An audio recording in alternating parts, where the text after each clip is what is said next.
వెలుగు దినపత్రికలో ఆ పవర్ఫుల్ ఫుడ్కు సంబంధించి ఇవాళ సప్లిమెంట్ ఉంది. ఇక అలాగే అంగన్వాడీలో 14,236 కొలువులు, 6,399 టీచర్లు, 7,837 హెల్పర్ పోస్టులు భర్తీ. ఎన్నికల కోడ్ ముగియగానే నోటిఫికేషన్ ఫైల్పై సంతకం చేసిన మంత్రి సీతక్క. తెలంగాణ వచ్చాక అంగన్వాడీలో తొలి నోటిఫికేషన్ ఏబోతా ఉంది. నిరుద్యోగులారా ఈ అవకాశాన్ని వాడుకోండి. అంగన్వాడీల్లో 14,236 పోస్టులను తెలంగాణ రాష్ట్ర ప్రభుత్వం భర్తీ చేయబోతా ఉంది. ఇక కులగణన పక్కాగా చేసినాం, చట్ట ప్రకారం అన్ని జాగ్రత్తలు తీసుకున్నాం, ప్రతిపక్షాల తప్పుడు ప్రచారం నమ్మొద్దు. కాంగ్రెస్ బీసీ ఎమ్మెల్యేలు ఎమ్మెల్సీలు నేతలతో సీఎం రేవంత్ రెడ్డి. బీసీ లీడర్లంతా ఐక్యంగా ఉండి రిజర్వేషన్లు సాధించుకోవాలి. సర్వేలో తప్పు ఎక్కడుందో బీఆర్ఎస్ బీజేపీ నేతలు చెప్పాలి. బట్టగాల్చి మీద వేస్తామంటే సహించేది లేదు. బ్లాక్ వైజ్గా అన్ని వివరాలు ప్రభుత్వం దగ్గర ఉన్నాయి. కోర్టు సమస్యలు రాకుండా పకడ్బందీగా చేపట్టినాం. కేసీఆర్ కేటీఆర్ హరీష్ ఎందుకు వివరాలు ఇస్తలే? వాళ్ళు జనాభా లెక్కల్లో లేరా? రెండో విడత పూర్తి కాగానే కులగణన నివేదికకు చట్టబద్ధత కల్పిస్తాం. బీసీలకు 42% రిజర్వేషన్ల కోసం అసెంబ్లీలో తీర్మానం చేసి కేంద్రానికి పంపుతామని ముఖ్యమంత్రి నిన్న వెల్లడించినటువంటి నిన్న ఆయన చేసినటువంటి వ్యాఖ్యలపైన ఇప్పటిదాకా మనం మాట్లాడుకున్నటువంటి అంశం. సో ఇక భవిష్యత్తులో చట్టపరమైన ఇబ్బందులు రాకుండా పక్కాగా కులగణన చేపట్టామని సీఎం రేవంత్ రెడ్డి తెలిపారు. ఇందులో ఎక్కడ తప్పు ఉందో చెప్పాలని బీఆర్ఎస్ బీజేపీ నేతలకు సవాల్ వేశారు. ఎక్కడ తప్పు ఉందో చూపెట్టాలని కేసీఆర్ కేటీఆర్ హరీష్ రావు బండి సంజయ్ కిషన్ రెడ్డికి సూటిగా సవాల్ విసురుతున్నారు. ఉత్తగానే తప్పు అని చెప్తే కుదరదు అని అన్నారు. బీసీలకు ఫలాలు దక్కొద్దనే బీఆర్ఎస్ బీజేపీ నేతలు కులగణనపై కుట్ర పంతున్నాయని, ఇందులో భాగంగానే సర్వేను బుట్ట దాఖలు చేసేందుకు ప్రయత్నిస్తున్నారని ఆయన మండిపడ్డారు. ఎవరు అడ్డం పడినా బీసీల రిజర్వేషన్లు 42% పెంచేందుకు అసెంబ్లీలో తీర్మానం చేసి కేంద్రానికి పంపిస్తామని చెప్పారు. కులగణనపై ప్రతిపక్షాలు తప్పుడు ప్రచారాన్ని గట్టిగా తిప్పికొట్టాలని బీసీ నేతలకు ఆయన సూచించారు. కాంగ్రెస్ బీసీ ఎమ్మెల్యేలు ఎంపీలు కార్పొరేషన్ చైర్పర్సన్లు అలాగే నేతలతో శనివారం ప్రజాభవన్లో డిప్యూటీ సీఎం బట్టి విక్రమార్క మంత్రి పొన్నం ప్రభాకర్తో కలిసి సీఎం రేవంత్ రెడ్డి సమావేశమయ్యారు. ఈ సందర్భంగా ఆయన చేసినటువంటి వ్యాఖ్యలు, దానికి సంబంధించినటువంటి లెక్కలన్నీ ఇప్పటిదాకా మనం చూసుకున్నాం. రైట్గా టన్నెల్లో టెన్షన్. నాగర్ కర్నూలు జిల్లా దోమలపెంట వద్ద కూలిన ఎస్ఎల్బీసీ టన్నెల్ పైకప్పు. సొరంగంలో చిక్కుకున్న 8 మంది కార్మికులు బోర్ డ్రిల్లర్ మిషన్తో పనులు చేస్తుండగా 14వ కిలోమీటర్ పాయింట్ వద్ద ప్రమాదం. ఆ టైంలో విధుల్లో 50 మంది, వారిలో 42 మంది సురక్షితంగా బయటకు. ప్రమాదంపై సీఎం రేవంత్ దిగ్భ్రాంతి. మంత్రులు ఉత్తమ్ జూపల్లి పర్యవేక్షణలో రెస్క్యూ ఆపరేషన్. రంగంలోకి NDRF, SDRF, fire teams. Kilometre మేర నీళ్లు రాళ్లు బురద చేరడంతో సహాయ చర్యలకు ఆటంకం. టైం గడుస్తున్న కొద్దీ లోపల ఉన్న కార్మికుల క్షేమంపై ఆందోళన. నేడు సింగరేణి రెస్క్యూ టీం, ఆర్మీ కూడా టన్నెల్ వద్దకు చేరుకునే ఛాన్సు. సీఎంకు ప్రధాని మోడీ ఫోన్. ఘటనపై ఆరా తీసింది. Srisailam left bank canal SLBC tunnel 1లో ఘోర ప్రమాదం జరిగింది. శనివారం ఉదయం 9 గంటలకు టన్నెల్ ఎంట్రన్స్ నుంచి 14వ కిలోమీటర్ పాయింట్ నాగర్ కర్నూలు జిల్లా దోమలపెంట వద్ద సొరంగంలో బోర్ డ్రిల్లింగ్ మిషన్తో పనులు చేస్తుండగా ఒక్కసారిగా 3 మీటర్ల మేర పైకప్పు కూలిపోయింది. ఆ టైంలో ఇంజనీర్లు, ఆపరేటర్లు, కార్మికులు కలిసి 50 మంది టన్నెల్లో లోపల విధుల్లో ఉన్నారు. ప్రమాదం జరిగిన అనంతరం 42 మంది సురక్షితంగా బయటకు రాగా కూలిన ప్రాంతంలో టన్నెల్ బోర్ మిషన్ వద్ద ఉన్న 8 మంది కార్మికులు లోపలే చిక్కుకుపోయారు. ఆ ప్రాంతం అంతా మట్టి, రాళ్ళు, నీళ్లు, బురదతో నిండిపోయింది. వాళ్ళంతా క్షేమంగా బయటికి రావాలని మనసారా కోరుకుంటా ఉన్నాం. ఎందుకంటే వాళ్ళకి కూడా ప్రాణాలే, వాళ్ళు కూడా సురక్షితంగా బయటికి రావాలి. ఇటువంటి ఘటన జరగకూడదు. ఇది విషాదకరమైనటువంటి ఘటన. ఇక ఇయాలనే India Pak mega match. Cricket అభిమానులు ఆసక్తిగా ఎదురు చూస్తున్న ఆటకు సమయం ఆసన్నమైంది. ఐసీసీ ఛాంపియన్స్ ట్రోఫీలో ఇండియా పాకిస్తాన్ మధ్య దుబాయ్ గడ్డపై ఆదివారం మెగా బ్లాక్ బస్టర్ మ్యాచ్ జరగనుంది. దుబాయ్ వేదికగా ఇవాళ ఇండియా పాకిస్తాన్ మధ్య ఛాంపియన్ ట్రోఫీలో భాగంగా మ్యాచ్ జరగబోతా ఉంది. మధ్యాహ్నం 2:30 గంటలకు ప్రారంభమయ్యేటువంటి ఈ మ్యాచ్ పైన ఇరు దేశాలే కాదు ప్రపంచమంతా ఆసక్తిగా చూస్తూ ఉంటుంది. ఈ మ్యాచ్ పైన పౌడర్ పాలు వికటించి కవలలు మృతి. పౌడర్ పాలు వికటించి కవలలు చనిపోయారు. భూపాలపల్లి జిల్లా గొల్లపల్లికి చెందిన అశోక్ లాస్య దంపతులకు 4 నెలల క్రితం కవలలు ఆడ మగ పిల్లలు పుట్టారు. అయితే వీరికి తల్లిపాలు సరిపోక డబ్బా పాలు పట్టిస్తున్నారు. శనివారం ఇద్దరికి పాలు పట్టించాక అపస్మారక స్థితికి చేరుకొని మృతి చెందారని పేరెంట్స్ చెప్పారు. పౌడర్ పాలు దాపిస్తే పిల్లలు చచ్చిపోయారట. పాలు కక్కకుండా చచ్చిపోయారు ఇద్దరు. సో దానికి సంబంధించి ఈ భూపాలపల్లిలో జరిగిన గొల్లపల్లి. సో నేను మా రవికి చెప్తా ఉన్నా, రవి అసలు ఆ పాలు ఏంటి, ఆ పాల ప్యాకెట్ ఏంది, ఏం పాలు, అవి ఏమైనా ఎక్స్పైరీ అయినాయి, ఒకసారి దాన్ని ఎంక్వైరీ చేయండి. ఎందుకంటే పసిపిల్లల ప్రాణాలు పోయినాయి పాలు తాగితే. మరీ దారుణం. అసలు తాగింది పాలు కాదు, విషం అంతే. ఘోరం ఇది. కూరగాయల్లో ప్రమాదకర బ్యాక్టీరియా, ఇక యాంటీబయాటిక్స్ అవశేషాలు కూడా. మనుషులు విసర్జితాలతో మొక్కల్లోకి టమాటా, మిర్చి, క్యారెట్, మెంతి, కొత్తిమీర తదితరాల్లో ఆనవాళ్ళు. ICMR స్టడీలో వెల్లడించింది. ఆకుకూరలు కూరగాయల్లోనూ ప్రమాదకరమైన బ్యాక్టీరియాలు యాంటీబయాటిక్స్ ఆనవాళ్లు ఉన్నట్టు Indian council for medical research స్టడీలో తేలింది. మన కడుపులో ఉండే ప్రమాదకరమైన ఈ కొలి రకం బ్యాక్టీరియాలతో పాటు పలు యాంటీబయాటిక్స్ అవశేషాలు ఉన్నట్టుగా వెల్లడైపోయిందట. కూరగాయల్లో ప్రమాదకరమైనటువంటి బ్యాక్టీరియా ఉందట. మరి ఏం తినాలిగా? కూరగాయల్లో బ్యాక్టీరియా స్ట్రెయిన్స్ ఎట్లా ఉన్నాయంటే క్యారెట్లో 25%, క్యాబేజీలో 19.3%, మెంతి కూరలో 18.5%, టమాటాలో 15.9%, కొత్తిమీరలో 15.7%, పాలకూరలో 15.2%, పచ్చిమిర్చిలో 14.5%, దోసలో 14.4%, దోసకాయలు. ఆ తర్వాత పుదీనాలో 12%, ఉల్లిపోసలో 8.1% కూరగాయల్లో బ్యాక్టీరియాల స్ట్రెయిన్స్ ఈ రకంగా ఉన్నాయట ఇంత పర్సెంటేజ్లో. మరి ఎట్లా తినాలి, ఏం తినాలో అర్థమైతలేదు. దారుణమైన పరిస్థితి. పుతిన్ జెలెన్స్కీ కలిస్తేనే యుద్ధం ముగుస్తుంది. రష్యా ఉక్రెయిన్ యుద్ధం ముగియాలంటే ఆ దేశాల అధ్యక్షులు పుతిన్ జెలెన్స్కీ కలవాల్సిన అవసరం ఉన్నదని ట్రంప్ అభిప్రాయపడ్డారు. 3 ఏళ్ల నుంచి జరుగుతున్న యుద్ధం లక్షలాది మంది ప్రజల చావులు ఆగాలని కోరుకుంటున్నామని చెప్పారు. ఈ మాట గాయాలెందుకు చెప్పలే? యుద్ధం ఎప్పుడూ అయిపోయేది. రెండో మాట ఏంటంటే ఈయన కలిసే పరిస్థితి లేదు. వీళ్ళు కలిసిన తర్వాత నీతోని పని లేదు. కీలకమైనటువంటి ఖనిజాలను అడుగుతున్నావు కదా ఉక్రెయిన్ నుంచి, అవి కూడా ఇవ్వాల్సిన పని లేదు. నీ బాంబులు అవసరం లేకుండా, వాళ్ళ ఖనిజాలు అవసరం లేకుండా, ఇవ్వాల్సిన అవసరం లేకుండా. ఇక KTR Revanth brothers, Revanth Sanjay RS brothers అని రేవంత్కు సంజయ్ రక్షణ కవచంలో ఉన్నారని కేటీఆర్ అంటా ఉన్నారు. రేవంత్ సంజయ్ RS బ్రదర్స్ అంటున్నారు. అయితే సంజయ్ ఏమంటున్నాడంటే కేటీఆర్ రేవంత్ KR బ్రదర్స్, అందుకే ఖచ్చితమైన ఆధారాలు ఉన్నాయి, ఆయన్ను అరెస్ట్ చేయట్లేదని చెప్పి బండి సంజయ్ అంటా ఉన్నాడు. ఇక్కడ RS బ్రదర్స్ ఎవరిది? అది ఆయనది జనార్దన్ రెడ్డిదా? ఎవరిది? మరి జనార్దన్ రెడ్డి, అది జేసీ బ్రదర్సా?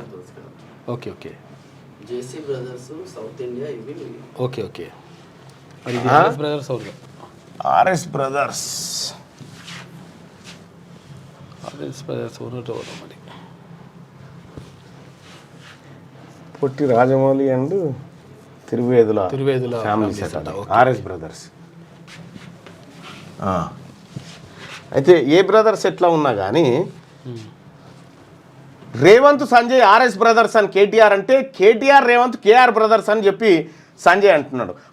ట్యాక్స్ వసూలపై ఎందుకు చర్యలు తీసుకోలేదు? కృష్ణా జలాలపై నిలదీస్తే ఉద్యోగం పోతుందని సీఎం భయపడుతున్నారని కామెంట్ చేస్తారు. కృష్ణా జలాల పాపానికి, టన్నెళ్ల పాపానికి, తెలంగాణ రాష్ట్రం సర్వనాశనానికి బుడ్రాయాసంటి మనిషి మీ నాయన, మీ బావ, అంతే. కేటీఆర్ రేవంత్ KR బ్రదర్స్, అందుకే ఖచ్చితమైన ఆధారాలను ఆయన అరెస్ట్ చేయట్లేదని బండి సంజయ్. కేటీఆర్ హద్దుల్లో ఉండకపోతే రాళ్లతో కొట్టిస్తాం, నాతో సవాల్ చేస్తే నీ బండారం బయట పెడతా అంటూ వార్నింగ్ ఇచ్చిండు బండి సంజయ్. అయితే విషయం ఏంటంటే ఇక్కడ ఫార్ములా కేసు, ఈ కేసు, ఆ కేసు, అన్ని కేసులు ఇలా చుట్టున్నాయి. కానీ ఒక ఆయన నిన్న మెసేజ్ పెట్టిండు, ఏ ఒక్క కేసు కూడా తీరానికి చేరతలేదు, అసలు మేము నమ్మన్నా వద్దా అనేటువంటి ఒక మెసేజ్. ఇక్కడ వీళ్ళు కూడా ఈ లిక్కర్ కేసులు అరెస్ట్ చేసి తీసుకొని పోయారు. ఆ తర్వాత లిక్కర్ కేసు ఎటు పోయిందో, ఆ కథ ఎటు పోయిందో అప్డేటే లేదు. అది రిమాండే జైలు శిక్షలకి.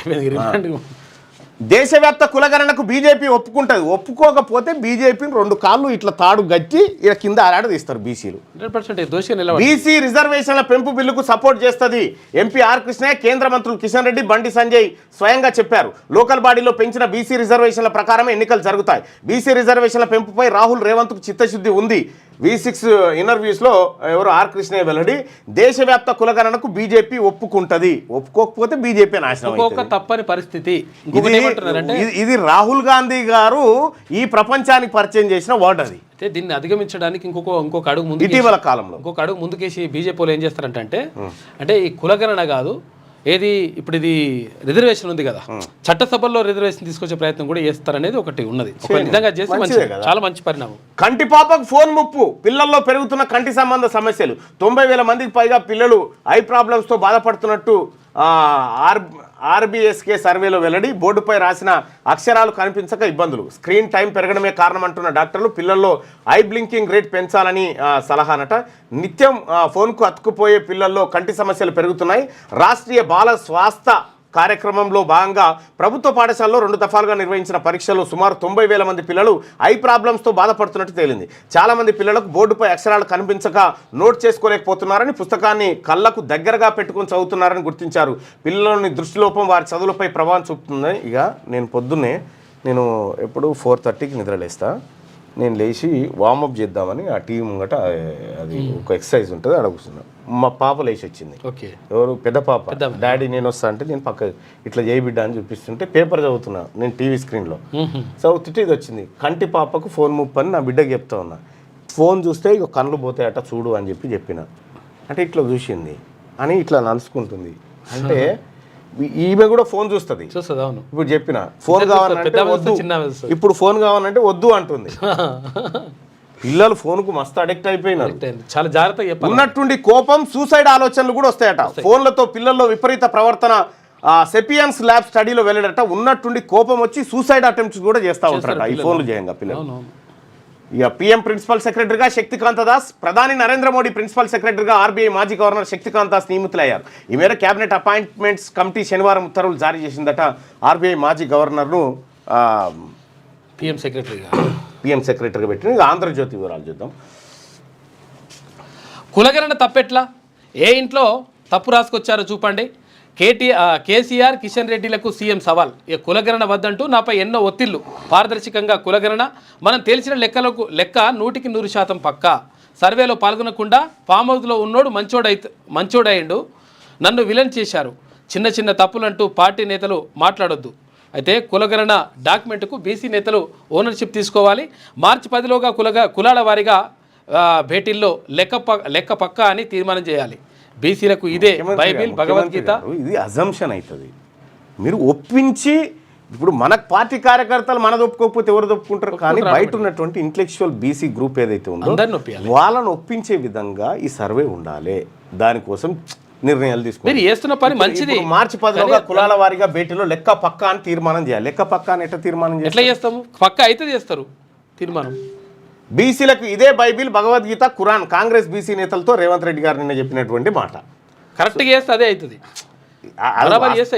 ఇగో నేనేమంటున్నానంటే, మీరు ఏదో చిన్న ప్రయత్నం చేసిరు, సరే అది ఏ ముహూర్తాన్ని మొదలు పెట్టిరో దానికి అన్ని ఆటంకాలు తగిలినాయి. అధికారులు లేకపోతే ఎవరో చేసిరో కానీ అది స్వర్ణ విమాన గోపురం నేడు ప్రారంభం. యాదగిరిగుట్టకు సీఎం రేవంత్. ఇవాళ మేమందరం కూడా యాదగిరిగుట్ట పోతా ఉన్నాం. ముఖ్యమంత్రి గారు అలాగే అందరూ కూడా అక్కడికి వస్తూ ఉన్నారు.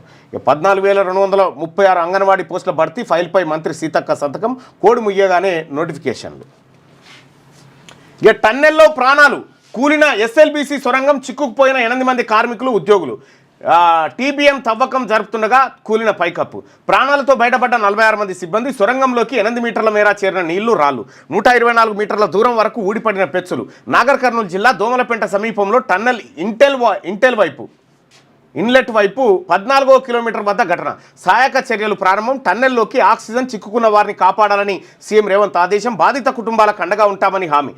సంఘటనా స్థలానికి మంత్రులు ఉత్తమ్ జూపల్లి, రంగంలోకి ఎన్డీఆర్ఎఫ్, ఎస్డీఆర్ఎఫ్ బృందాలు. సీఎం రేవంత్కు ప్రధాని నరేంద్ర మోడీ ఫోన్. అన్ని విధాలా సహకారం అందిస్తామని భరోసా. ఆ 8 మందిని కాపాడుతామని మంత్రి ఉత్తమ్. ఘటనపై కేంద్ర మంత్రి కిషన్ రెడ్డి దిగ్భ్రాంతి. ఎన్డీఆర్ఎఫ్ బలగాలను పంపాలని షాకు విజ్ఞప్తి చేసిండు. సో ఇది బాధాకరమైనటువంటి విషయం. నిర్లక్ష్యమే కారణమా? గతంలోనూ ఊట నీరుతో పనులకు బ్రేక్ పడ్డది. ఇక 10 రోజుల క్రితమే పరిశీలించిన జిఎస్ఐ. ఇక ఓకే అన్నాకే 4 రోజుల క్రితం ప్రారంభం. 10 మీటర్లైన తవ్వక ముందే ప్రమాదం జరిగింది. శ్రీశైలం ఎఫ్ఆర్ఎల్ కంటే దిగువకు టన్నెల్ తరచూ ఊట నీరు వచ్చే ఛాన్స్ ఉంటుందంట. జిఎస్ఐ అనుమతి ఎలా ఇచ్చింది? తర్వాత ఎస్ఎల్బీసీకి ఆది నుంచి ఆటంకాలు అంటూ ప్రత్యేక కథనాన్ని ఆంధ్రజ్యోతిలో మనం చూడొచ్చు 13వ పేజీలో. ఇక యాదాద్రి జిల్లాలో బర్డ్ ఫ్లూ. రాష్ట్రంలో తొలి బర్డ్ ఫ్లూ కేసు. సామ్లవారి లింగోటంలో 5,000 కోళ్ల మృత్యువాత. మరో 9,000 కోళ్ల పూడ్చివేత. చౌటుప్పల్లో 2,000 నాటుకోళ్ల మృతి. బర్డ్ ఫ్లూ కాదన్న వైద్యులు. నేలపట్లలో మృతి చెందిన కోళ్లట. బర్డ్ ఫ్లూ యాదాద్రి భువనగిరి జిల్లాలో కోళ్లకు వచ్చిందని చెప్తా ఉన్నారు. ఇక కొద్ది రోజులు చికెన్కి దూరంగా తినకండి. ఇక 4 నెలల కవలల మృతి. నిద్రపుచ్చాక ముక్కులోంచి పాలు. పరిస్థితి విషయము. ఆసుపత్రికి వెళ్లేలో మృతి. భూపాలపల్లిలో విషాదం. పాల పౌడరే కారణం అంటున్న కుటుంబ సభ్యులు. పాలపొడి డబ్బాను చూపుతున్న చిన్నారుల తల్లి అట. బ్లర్ ఎందుకు చేసిరా పాలపొడి డబ్బాను? అందుకోసం టీచర్ కొట్టాడని పాఠశాల భవనంపై నుంచి దూకి 13 ఏళ్ల విద్యార్థి ఆత్మహత్య. ఉప్పల్లో ఘటన. సీసీ కెమెరాను పట్టుకున్నందుకు పీఈటీ చెంపదెబ్బ. 4వ అంతస్తు నుంచి దూకిన విద్యార్థి. నడి రోడ్డుపై కన్న తండ్రిని చంపిన కొడుకట. హైదరాబాద్లోని కుషాగూడలో ఘటన జరిగింది. చిన్న చిన్న విషయాలకి ఇది ఏంది అసలు? అది అప్పుడు కోదండం వేసి కొడుతుండేనట టీచర్లు. ఇప్పుడు కనీసం తిడితే వానికి ఇట్లా అంటే పరిశాన్ ఉన్నది. ఇప్పుడు టీచర్లకు మస్తు రేవంత్ చర్చకు సిద్ధమా? కేంద్రం నిధులు, రాష్ట్ర అభివృద్ధితో పాటు 6 గ్యారంటీలు, అవినీతి పైన మాట్లాడదాం. కేసుల్లో అరెస్టు చేయకుండా రాజీ కోసం కాంగ్రెస్ ఢిల్లీ పెద్దల కేసీఆర్ ముడుపులు.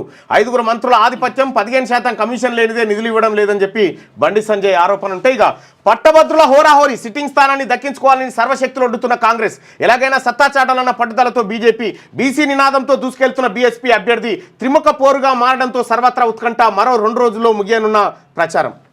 ప్రజలారా, ఇక్కడ పోల్ పెడతా ఉన్నా. కరీంనగర్ పట్టభద్రులకు సంబంధించి 3 అభ్యర్థులు ప్రధానంగా కనిపిస్తూ ఉన్నారు. ఒకటి అంజిరెడ్డి, అంజిరెడ్డి. రెండోది ఆల్ఫోర్స్ నరేందర్ రెడ్డి, బీజేపీ. ఆ తర్వాత ప్రసన్న హరికృష్ణ. మీ అభిప్రాయం ఏందో తెలియజేయండి ఇందులో.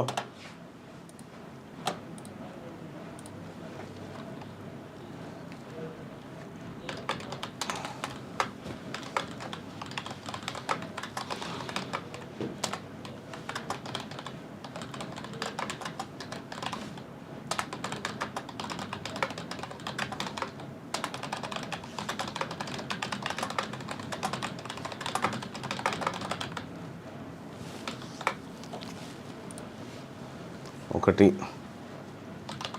అంజిరెడ్డి బీజేపీ,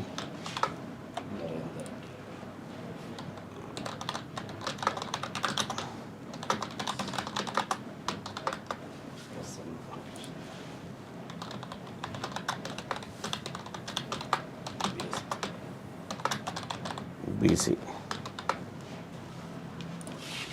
రైట్, మీ అభిప్రాయాన్ని తెలియజేయండి. ఆదిలాబాద్, మెదక్, నిజామాబాద్, కరీంనగర్ పట్టభద్రుల ఎమ్మెల్సీ ఎన్నికల్లో ఎవరు గెలిచే ఛాన్స్ ఉంది? ఇక్కడ బీజేపీ రెడ్డి సామాజిక వర్గానికి టికెట్ ఇచ్చింది, కాంగ్రెస్ రెడ్డి సామాజిక వర్గానికి టికెట్ ఇచ్చింది. అయితే ఇండిపెండెంట్గా అలాగే బీఎస్పీ బీఫామ్ తోటి పోటీ చేస్తున్నటువంటి ప్రసన్న హరికృష్ణ బీసీ సామాజిక వర్గాల నుంచి పోటీలో ఉన్నాడు. మీ అభిప్రాయాన్ని తెలియజేయండి ఓటు రూపంలో. Voting start. అదే ఇంటలెక్చువల్ వాళ్ళని చూస్తున్నట్టు ఆటోమేటిక్గా అయిపోతుంది లెక్క. ఇంకో ట్రోల్ కూడా నడుస్తుంది, పైసలు ఇచ్చి కొనుక్కొచ్చుండి అని చెప్పేసి ఒకటి. అది తప్పు, అట్లా చేయొద్దు, కానీ అట్లా నడుస్తుంది. పార్టీ టికెట్లు కొన్నారని అట్లా నడుస్తుంది. అన్వర్ భాయ్, రైట్, మీ అభిప్రాయాన్ని ఓటింగ్ రూపంలో తెలియజేయండి. ప్రసన్న హరికృష్ణ విన్, మన బీసీ బిడ్డ హరికృష్ణ, ప్రసన్న హరికృష్ణ అని చెప్పేసి మొత్తం అంటున్నారు. మీరు ఓటింగ్లో పాల్గొనండి. శాంపిల్గా 1000 ఓట్లని చూద్దాం. ముదిరాజులను బీసీడీ నుంచి ఏలో చేర్చడానికి తీవ్రంగా వ్యతిరేకిస్తున్నాం. బీసీఏ విద్యార్థులు మంగళ చాకలి బోయ బెస్త పదిలో చాలా నష్టపోతాం. జాగో బీసీఏ అని చెప్పి చెప్తా ఉన్నారు. BC yes 100%. Pulipati Madhu yes 100% అంటున్నారు. దేనికోసం? ప్రసన్న హరికృష్ణ అంటున్నారు మొత్తం. అక్కడ నేను మొన్న కరీంనగర్ వెళ్తే కూడా అదే అంటున్నారు. మీ అభిప్రాయం ఓటింగ్ రూపంలో తెలియజేయండి ప్రజలారా. ఎందుకంటే ఈ ఓటింగ్ నిజంగా 317 ఇంపాక్ట్ ఉంది. ప్రసన్న హరికృష్ణకే ఉందంట. అవును, కానీ నిన్న మస్తు పైసలు పెడతారట వీళ్ళు. మొత్తం పైసలు ఇట్లా కుమ్మరిస్తారట. ఏం శ్రీపాల్ రెడ్డి 10,000 ఇస్తారట ఓటుకు. ఇక్కడ నల్లగొండ ఇది తీసుకోవాల్సిందే. శ్రీపాల్ రెడ్డి పని వచ్చిపోయింది, 10,000 ఇస్తారట. ఇక అయిపోయింది. Nalgonda, Warangal, Khammam BC teacher BC MLC ఖాతాలో పడుతుంది. దానికి ఏం డౌట్ ఏం లేదు, అయిపోయింది. నేను గెలుస్తానని నా మీద అట్లా తప్పుడు ప్రచారం చేస్తారు క్యూరియస్ అంటుండట. తప్పుడు ప్రచారం ఎందుకు చేస్తారు? 317 జీవో తీసుకొచ్చింది ఎవరు? ఈయన కాదా? ఆయన ఉన్నప్పుడు జరిగింది. నాకు చెప్పే తెచ్చిరని చెప్పిండు ఆయన.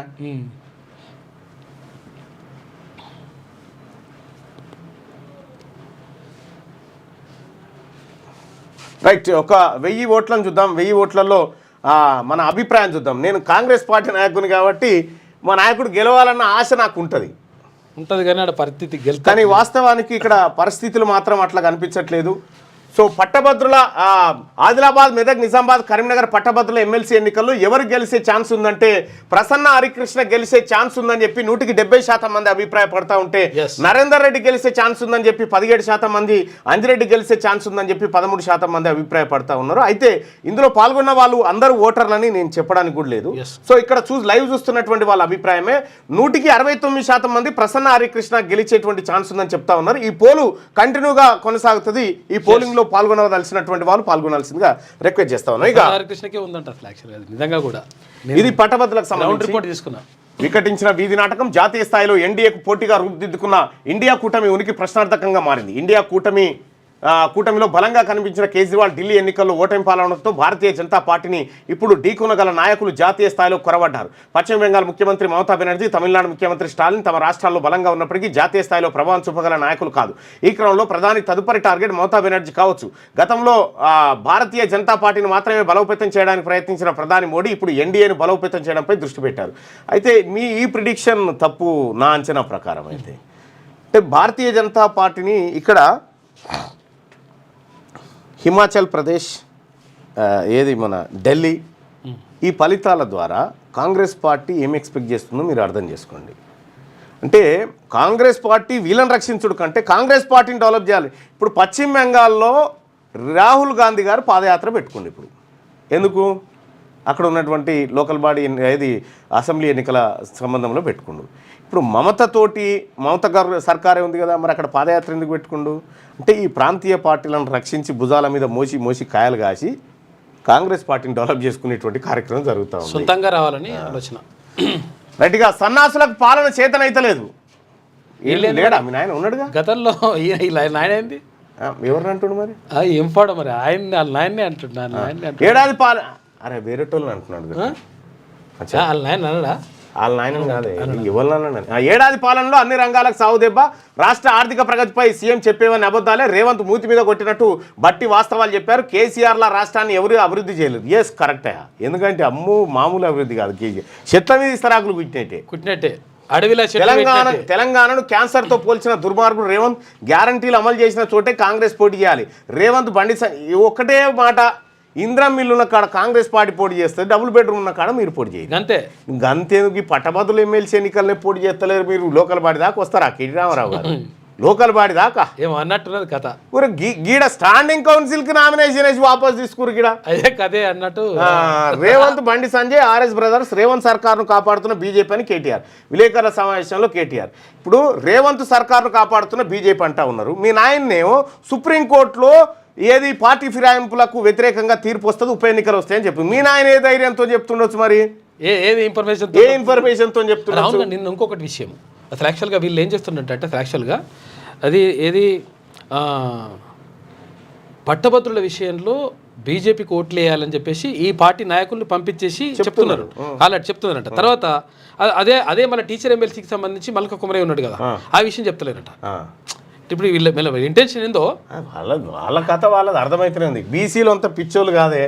ఇలా బీసీలు ఈ స్థాయిలో ఓటింగ్లో పాల్గొని ఇంత చైతన్యం నేను చూడలే ఎప్పుడు కూడా. సో ఈసారి ఫస్ట్ టైం చూస్తాను. రైట్, ఇవాళ నేను కొద్దిగా ఒక దైవ దర్శనానికి కుటుంబంతో పోయేది ఉంది. అలాగే సీఎం గారి పర్యటన కూడా ఉంది. మిగతా వార్తలు మనం అందిస్తాం.